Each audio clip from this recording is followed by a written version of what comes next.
Gold prices near all-time highs. Amid central bank buying, global uncertainty, and dollar weakness.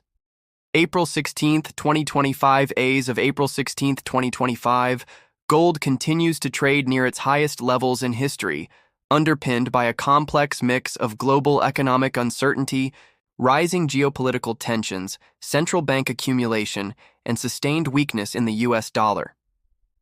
On Tuesday, June gold futures on the COMEX settled at $3,236.10 per ounce, a slight decline of 0.26% from Monday's record-breaking close of $3,200 pars $60.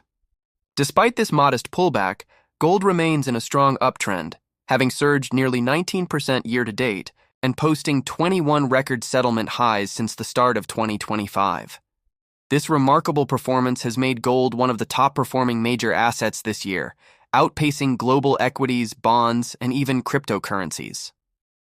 The metal's role as a safe haven asset is once again in focus as investors seek stability in a highly volatile macro environment. Global central banks fuel demand. One of the most significant drivers of the current gold rally is central bank buying, which has continued at a historic pace. According to the latest data from the World Gold Council, WGC, global central banks added a net 49 metric tons of gold in March 2025, marking the fifth consecutive month of net purchases.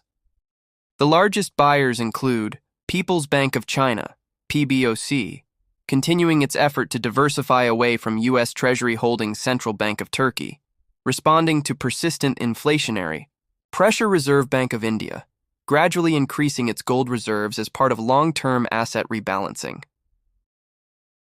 Since early 2022, central banks have been steadily de-dollarizing their reserves, a trend accelerated by Western sanctions and growing multipolarity in global finance. Gold, with no counterparty risk and universal acceptance, has become the preferred store of value.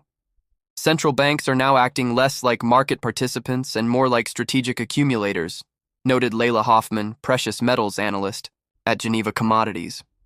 They're not trading gold, they're hoarding it. Institutional investors flock to gold, ETFs beyond sovereign demand. Institutional interest has also picked up sharply. The SPDR Gold Shares, GLD, the world's largest gold-backed exchange-traded fund, recorded over $1.3 billion in inflows last week alone, marking its strongest weekly performance since mid-2023. Hedge funds, pension funds, and asset managers are increasingly allocating to gold as a hedge against both inflation and market turbulence. With U.S. inflation proving stickier than expected and equity markets showing signs of fatigue,